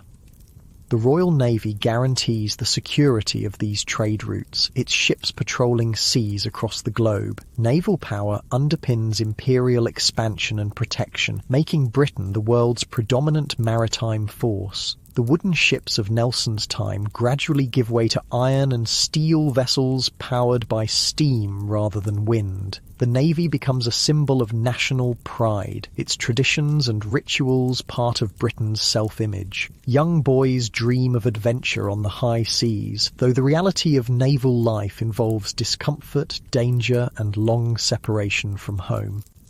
You imagine the mixed emotions of those setting sail: anticipation, fear, homesickness, and determination all swirling together like currents beneath a seemingly calm surface. Communications improved dramatically during Victoria's reign, shrinking the vast distances of empire. The telegraph allows messages to travel at unprecedented speed, connecting London with its farthest territories. News that once took months to arrive now comes in hours or even minutes. The clicking of telegraph keys creates a new language of dots and dashes, comprehensible only to the initiated but capable of bridging oceans and continents. You feel the wonder of this compression of time and space, how it fundamentally alters human experience of distance. As the Victorian era progresses, challenges to imperial rule multiply. Indigenous peoples resist conquest and colonization. Educated elites in India and elsewhere begin demanding greater autonomy or independence. The costs of maintaining empire, financial, military, and moral, grow increasingly apparent. Victoria herself remains firmly committed to imperial ideology, seeing Britain's global dominance as both right and beneficial.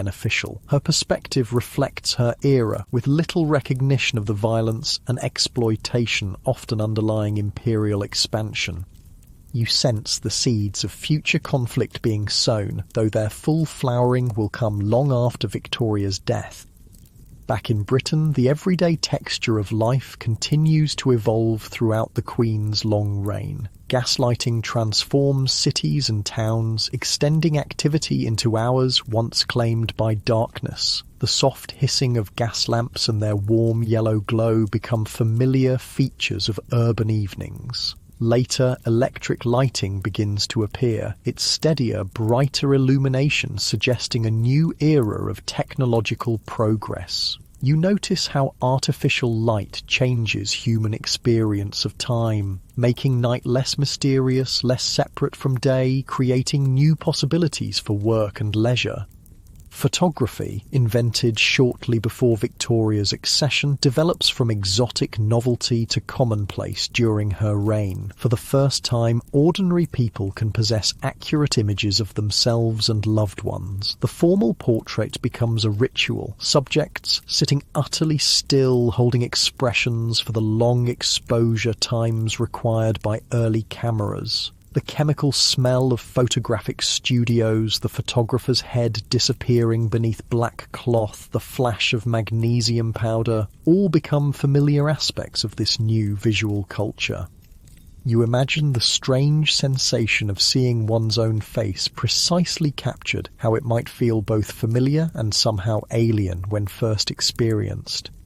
Toward the end of Victoria's reign, new technologies appear that will transform the coming century. Automobiles, telephones, moving pictures. These remain novelties for most people, their potential not yet fully apparent. The rare motor car draws crowds when it appears on city streets, its unfamiliar engine noise and petrol smell causing horses to shy nervously. The first telephones seem almost magical in their ability to carry voices across distances. You feel the mixture of skepticism and wonder that greets these innovations, the human tendency to both resist and embrace change.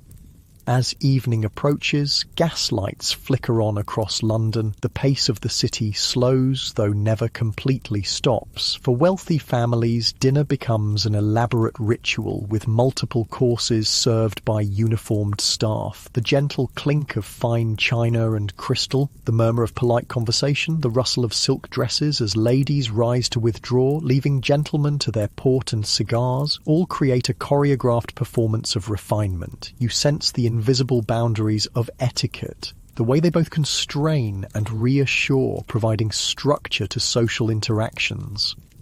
For working families, evening meals are simpler affairs but no less important for family bonding. Bread and cheese, perhaps a vegetable soup or stew if finances allow, gathered around a small table in the warm kitchen rather than a formal dining room. The steam from hot food fogs windows in winter, creating a cosy enclosure against the cold outside. Voices are more relaxed than during the workday. Stories and jokes shared, the day's events discussed. You feel the relief of feet finally resting after hours of standing, the comfort of familiar faces after dealing with the impersonal machinery of industrial work. Night gradually claims the city. In wealthy neighborhoods, curtains are drawn against the darkness, creating cocoons of comfort and security. In poorer areas, darkness brings both danger and opportunity. Illicit business conducted in shadows, romantic assignations away from prying eyes, moments of privacy in crowded living conditions. The contrast between different experiences of the same city, the same time, creates a complex tapestry of urban life. You sense how location and wealth determine experience far more than shared geography. Sleep comes differently to different classes. Soft feather beds cradle the wealthy, while straw mattresses or simple pallets serve poorer families, but all eventually succumb to the body's need for rest, the day's exertions demanding recovery. Dreams perhaps reflect the day's experiences or offer escape from them. Visions of countryside for factory workers, exotic imperial adventures for office clerks, simple domestic scenes for those whose lives are filled with complexity and obligation. You feel your own consciousness beginning to drift, thoughts becoming less linear, more associative as sleep approaches. Throughout the land, Victoria rules. Similar patterns of work and rest, joy and sorrow unfold daily. From Highland crofts to Cornish fishing villages, from Welsh mining towns to Norfolk farms, lives are lived within the framework of Victorian society while maintaining older regional traditions and identities. Accents and dialects, foods and customs, music and stories vary widely across Britain, creating distinctive local cultures within the broader national one. You sense how this diversity enriches the whole, like different instruments in an orchestra creating harmony through their very differences. Victoria herself, though the central figure of her age, remains in some ways separate from it. Her perspective is unique, elevated by position, limited by the isolation that royalty inevitably brings. She witnesses enormous changes during her reign, but views them through the particular lens of monarchy. Her conservative instincts often clash with progressive developments, yet she adapts sufficiently to maintain the crown's relevance in changing times. You feel the peculiar loneliness of her position, the way even someone surrounded by courtiers, family and servants can be fundamentally alone in their experience. As night deepens, stars appear above London's smoky atmosphere. Gas lamps create pools of yellow light at intervals along streets, the darkness between them seemingly deeper by contrast. Footsteps echo on cobblestones as late travellers hurry home. The occasional clip-clop of horse hooves or rumble of carriage wheels provides punctuation to the night's relative quiet. You sense the city settling, energy drawing inward like a great beast curling up to rest before tomorrow's renewal of activity. In royal residences, night routines follow established patterns. Maids turn down beds, laying out nightclothes with practiced efficiency. Fireplaces are stoked one final time to maintain warmth through the night. Jewellery is removed and stored safely, hair unpinned and brushed, faces washed clean of the day's experiences. The rustle of fabric, the soft pad of slippered feet, the quiet instructions to servants all create a gentle soundtrack to the transition from day to night. You feel your own preparations for sleep mirroring these distant routines, your body recognizing the universal signals for rest. Sleep comes not just to individuals, but to an era. The Victorian age, with its distinctive character, moral certainties and global reach, will eventually yield to new sensibilities, new challenges, new ways of understanding the world. But for now, within the long span of Victoria's reign, certain patterns seem fixed and eternal. The social hierarchy, imperial dominance, industrial progress, moral propriety. You sense how difficult it is to imagine fundamental change when surrounded by seemingly solid institutions and beliefs.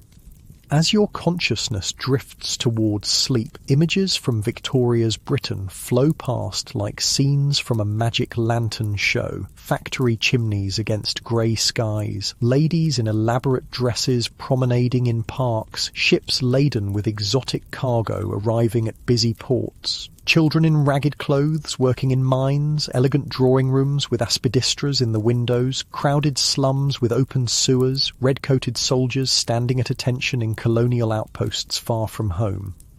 The complexity of the era resists simple characterization, its contradictions and contrasts creating a rich tapestry that continues to fascinate long after its passing.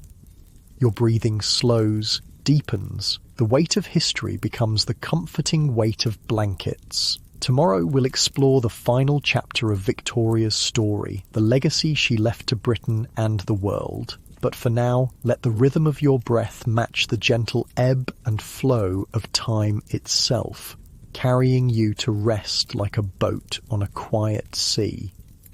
Morning light filters through the stained glass windows of St. George's Chapel at Windsor Castle, casting coloured patterns across the stone floor. The royal mausoleum at Frogmore, where Victoria and Albert lie side by side, stands peaceful in the distance. Time has moved forward, yet the presence of the Queen who gave her name to an era lingers throughout Britain and beyond. You can almost feel her influence like a gentle pressure on your shoulder, a subtle weight of history that's neither burdensome nor insignificant. Victoria's immediate legacy was her family, children, grandchildren, and eventually great-grandchildren who carried her bloodline across the royal houses of Europe. By the time of her death in 1901, her descendants sat on the thrones of Germany, Russia, Greece, Romania, Spain, Norway, and of course Britain. The family connections Victoria cultivated were meant to ensure peace and stability across the continent. You sense the web of relationships extending outward from Britain like silk threads, delicate yet strong, connecting nations through blood ties. But those family bonds, so carefully nurtured, couldn't prevent the catastrophe that would engulf Europe just 13 years after Victoria's death. World War I pitted her grandchildren against each other, Kaiser Wilhelm II of Germany against King George V of Britain and Tsar Nicholas II of Russia. The grandmother of Europe would have been heartbroken to see her family divided by conflict, the peace she hoped to secure shattered by artillery shells and poison gas. You feel a hollow ache in your chest at the thought of this tragedy, how even the strongest family connections can fray under the pressure of national interests and international tensions. More tragically, the haemophilia gene that Victoria carried spread through royal marriages to Russia, Spain, and Germany. The disease particularly affected the Russian royal family when Victoria's granddaughter Alexandra married Tsar Nicholas II and passed the condition to their son, the Tsarevich Alexei. The desperate efforts to treat the boy led Alexandra to rely on the mysterious healer Rasputin, whose influence contributed to the downfall of the Romanov dynasty during the Russian Revolution. You sense how a single genetic mutation could alter the course of history, like a small stone causing ripples that eventually become waves powerful enough to overturn empires. After World War I, many of the monarchies connected to Victoria fell. The German Kaiser abdicated, the Russian Tsar and his family were executed, ancient empires crumbled. Yet the British monarchy endured, adapting to changing times while maintaining traditions established during Victoria's reign. The stability she brought to the crown after the excesses and unpopularity of her uncles provided a foundation strong enough to weather the storms of the 20th century. You feel the steady persistence of this institution, like the slow, reliable beat of a heart that continues despite illness or exertion.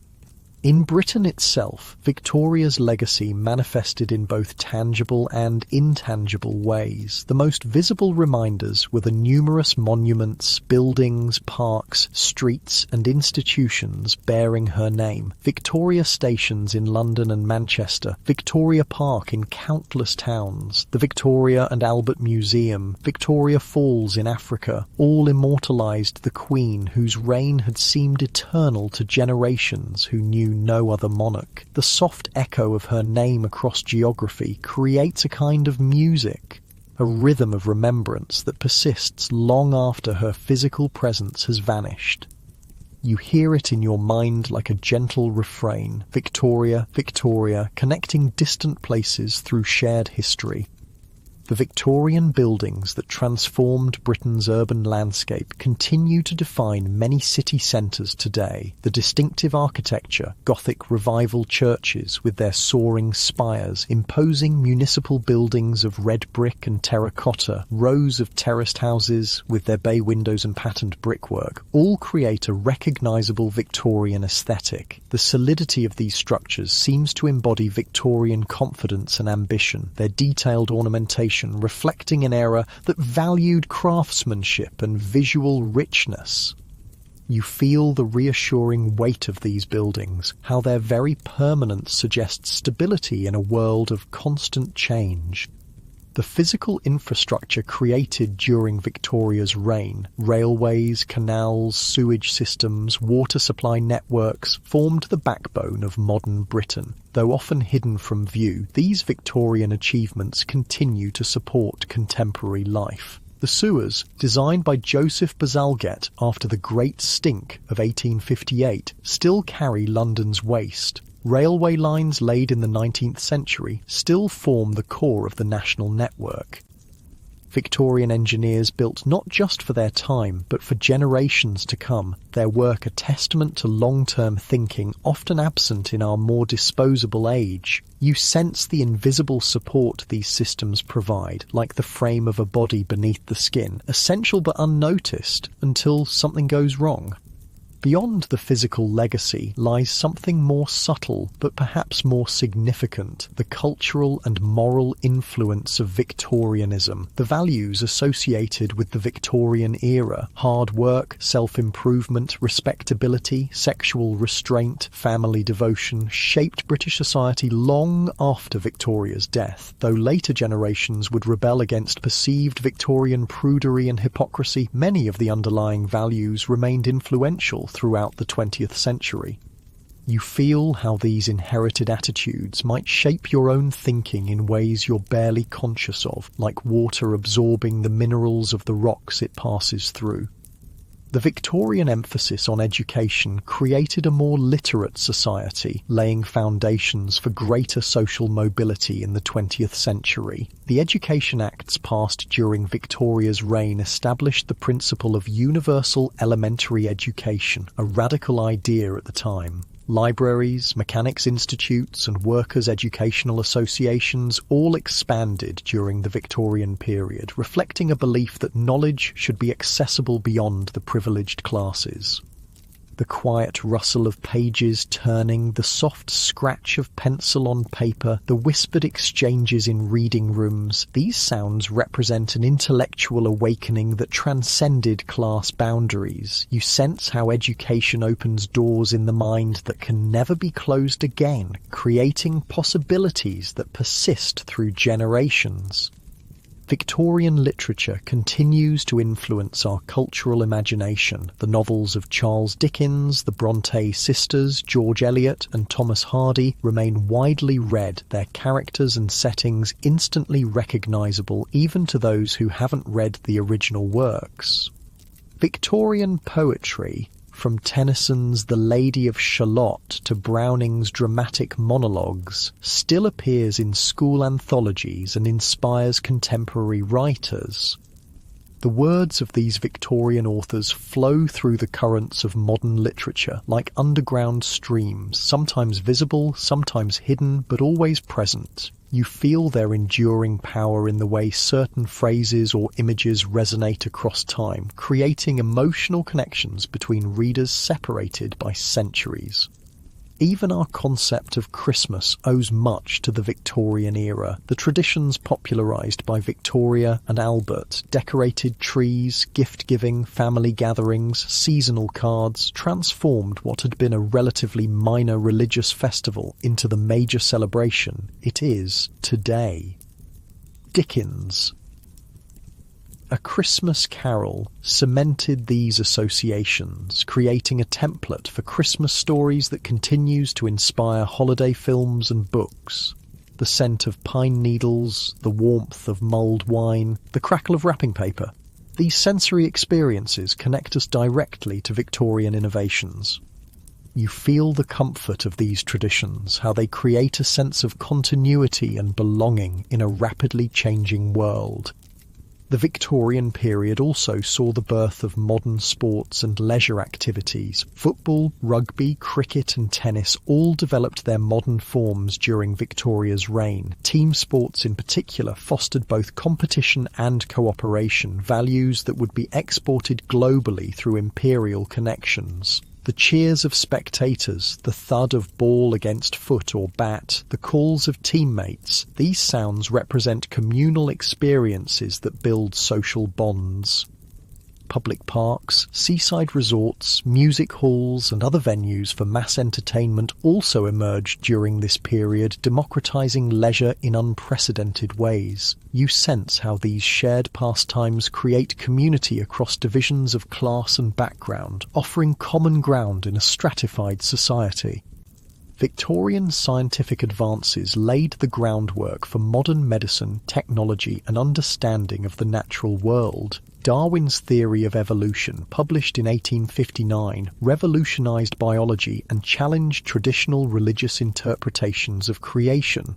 The development of antiseptic surgery by Joseph Lister dramatically reduced mortality rates. Investigations into electricity, magnetism and light paved the way for 20th century physics. The methodical approach of Victorian scientists, careful observation, systematic recording, logical deduction, established practices still fundamental to scientific inquiry today. You feel how these intellectual breakthroughs changed humanity's relationship with the natural world, like a shift in perspective that reveals a landscape previously invisible.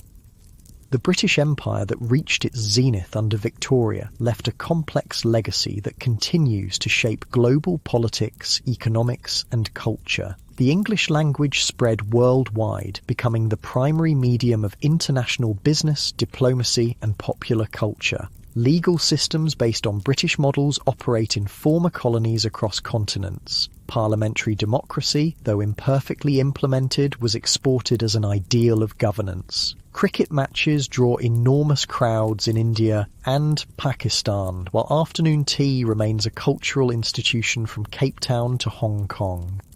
You sense how imperial connections created lasting networks of influence and exchange, like roots from a great tree extending far beyond its visible canopy.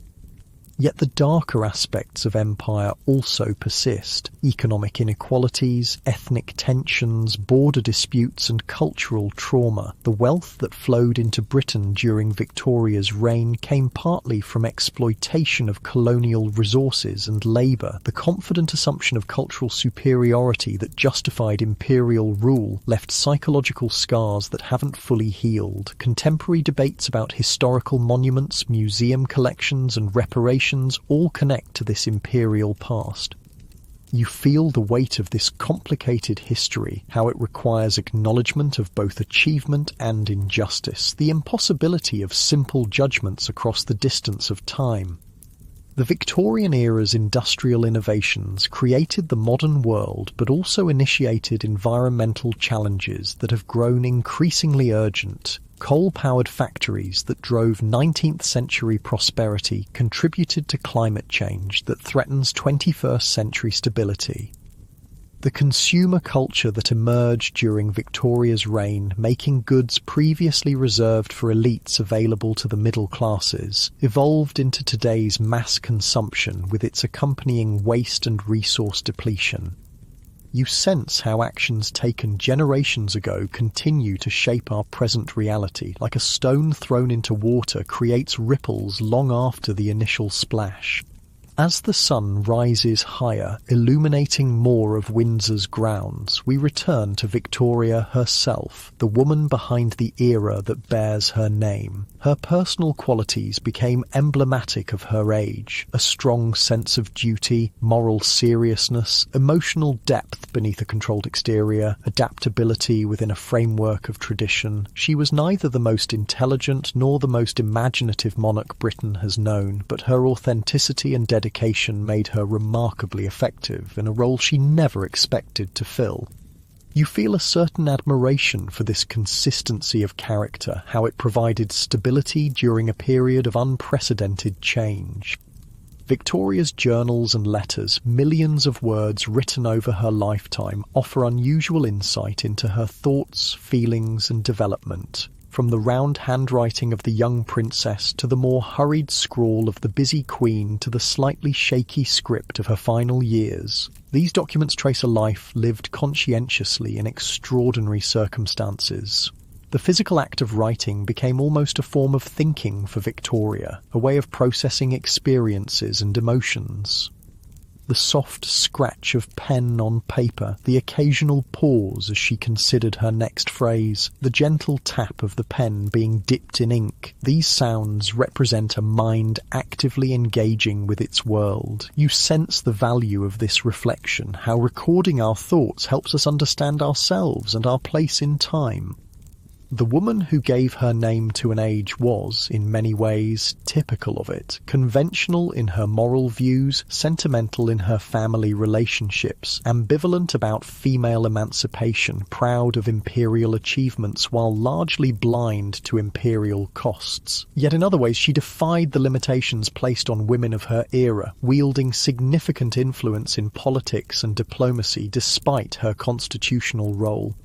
The paradox of Victoria, a female sovereign in a society that restricted women's power, a symbol of traditional morality who challenged gender conventions through her very position, mirrors the contradictions of the Victorian age itself. You feel how these complexities resist simple categorization, demanding nuanced understanding rather than easy judgment.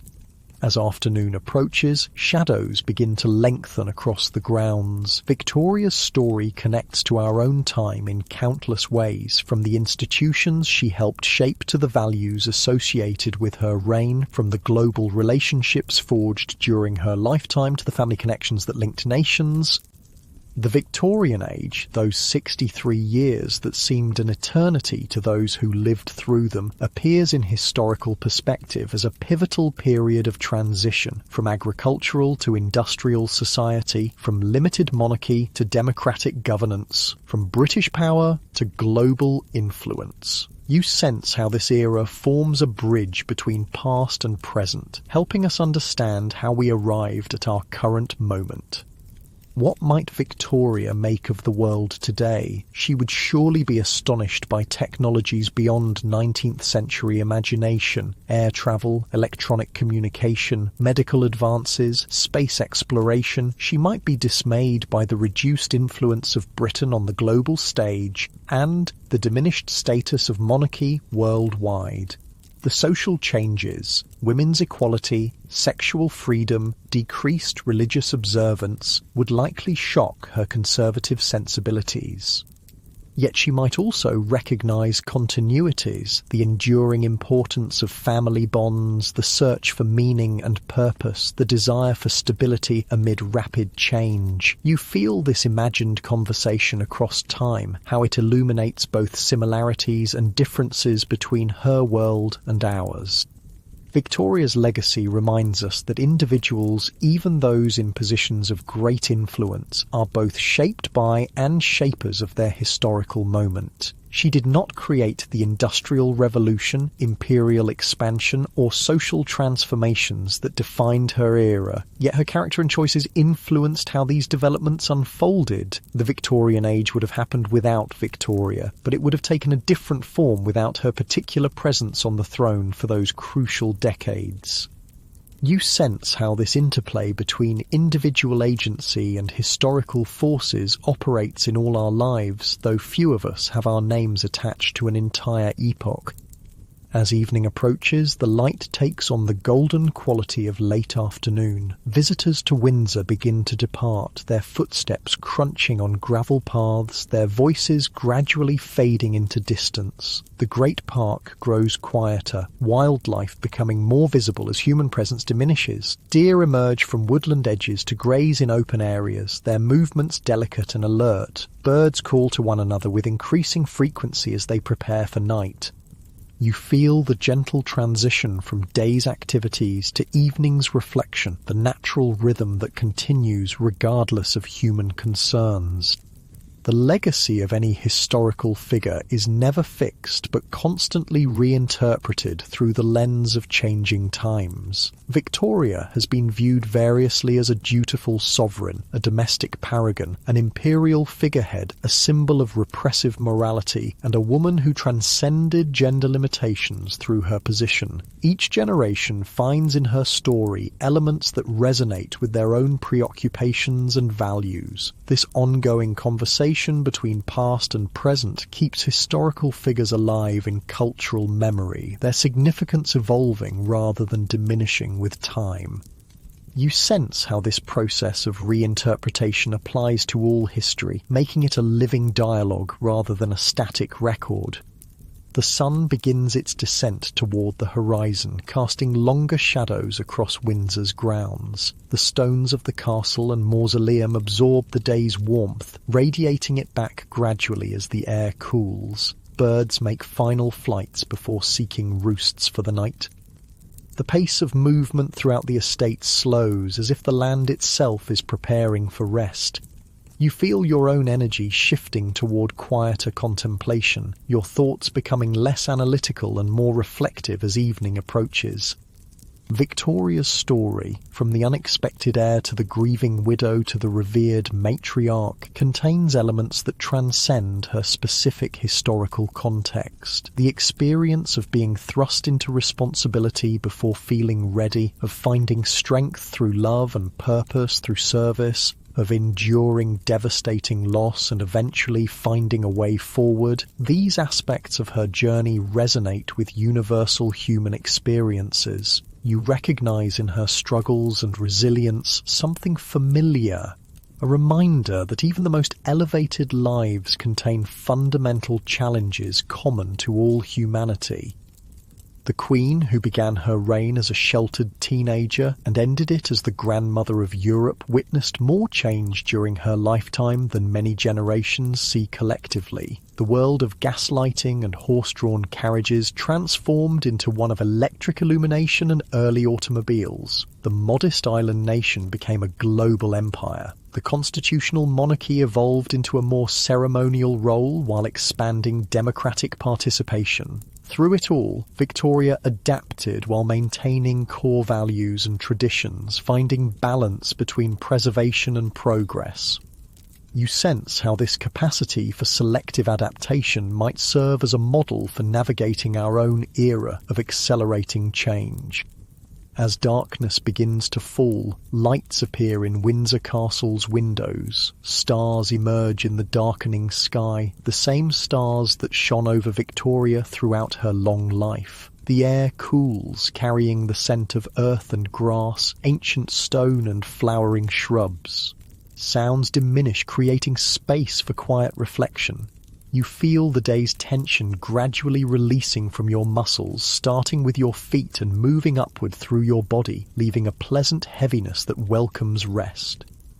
The story of Victoria's life and legacy comes full circle. The young girl born at Kensington Palace in 1819, whose path to the throne seemed initially remote, became the defining monarch of the 19th century. Her name continues to echo through history, attached to countless places, institutions, and cultural references. The values associated with her reign, both those we embrace and those we question, continue to influence how we understand ourselves and our society.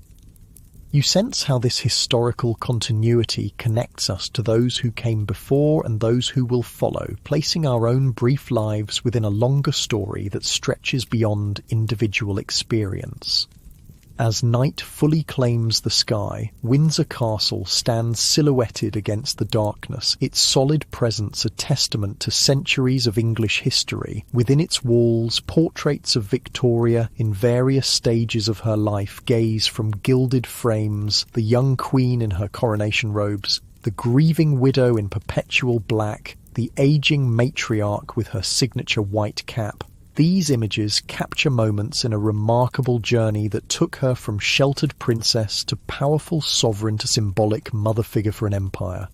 You feel the passage of time in these representations, how a single life contains multiple identities and experiences that accumulate rather than replace one another.